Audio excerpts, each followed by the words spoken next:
Kembali di Muslim Update Aco TV bersama saya Jimmy Darusman. Pemirsa, kita masuk ke segmen 2 nih, segmen yang saya tunggu-tunggu, di mana informasi akan dilengkapi juga dengan tausiah. Sudah hadir di tengah-tengah kita, ada Ustaz Muhammad Arifin yang bergabung secara daring. Kita sapa dulu ya. Assalamualaikum warahmatullahi wabarakatuh. Ustaz, bagaimana kabarnya hari ini?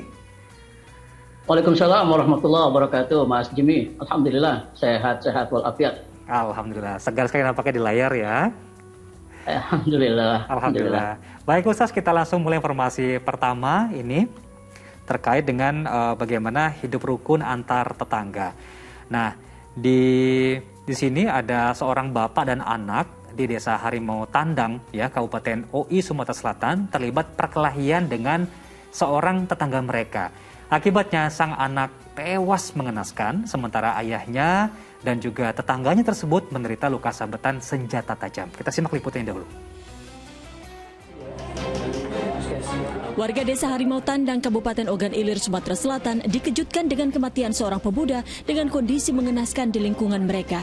Inafis Polres Ogan Ilir yang tiba di rumah tempat jasad disemayamkan langsung melakukan identifikasi. Pemuda berusia 20 tahun itu tewas usai terlibat perkelahian dengan tetangganya bernama Solah. Selain korban, sang ayah bernama Dermawan dan terduga pelaku penyerangan juga menderita luka sabetan senjata tajam hingga harus menjalani perawatan di rumah sakit di Kota Palembang.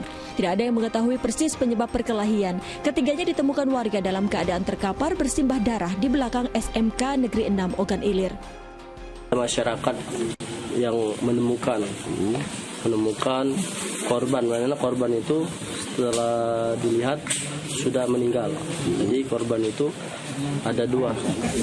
Polisi yang melakukan olah TKP menemukan sebilah parang di lokasi kejadian dan bercak darah di dinding sekolah. Namun motif dibalik kejadian ini masih misteri. Kuat dugaan, kasus tersebut berlatar belakang dendam pribadi antara Solah dan Dermawan sebab keduanya pernah terlibat keributan sebelum peristiwa berdarah ini terjadi. Dede Irwansyah melaporkan dari Kabupaten Ogan Ilir, Sumatera Selatan.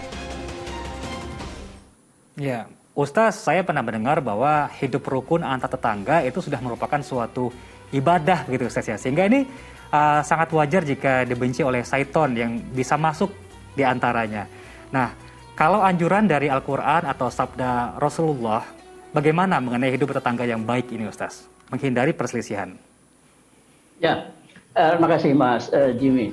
Betul sekali sebetulnya sabda Rasulullah tentang bertetangga ini bahkan tidak disebutkan di situ apakah tetangganya muslim atau non muslim.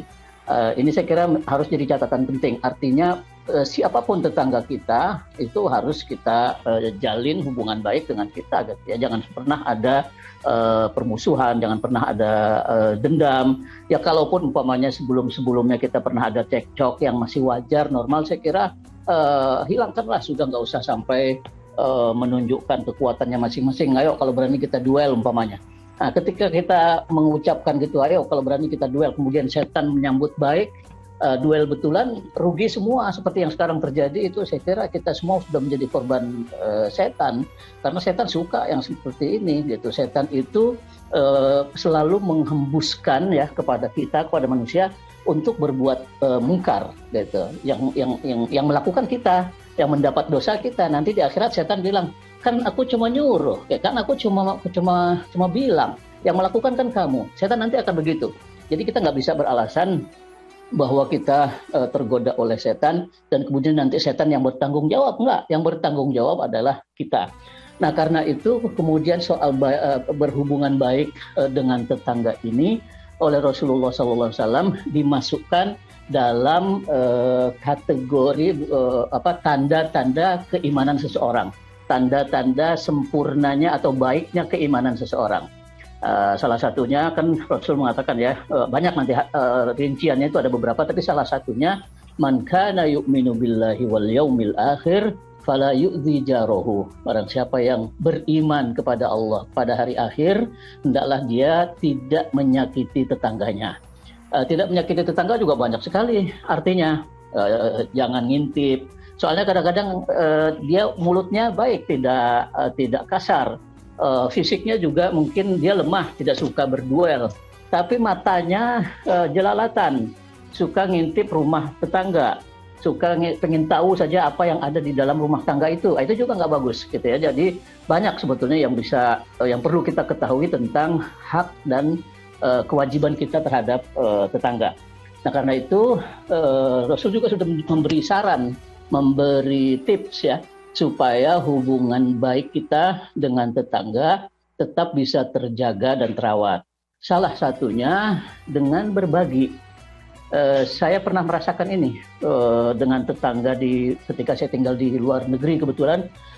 Itu tadinya cemberut, kemudian ya nggak mau bertegur sapa.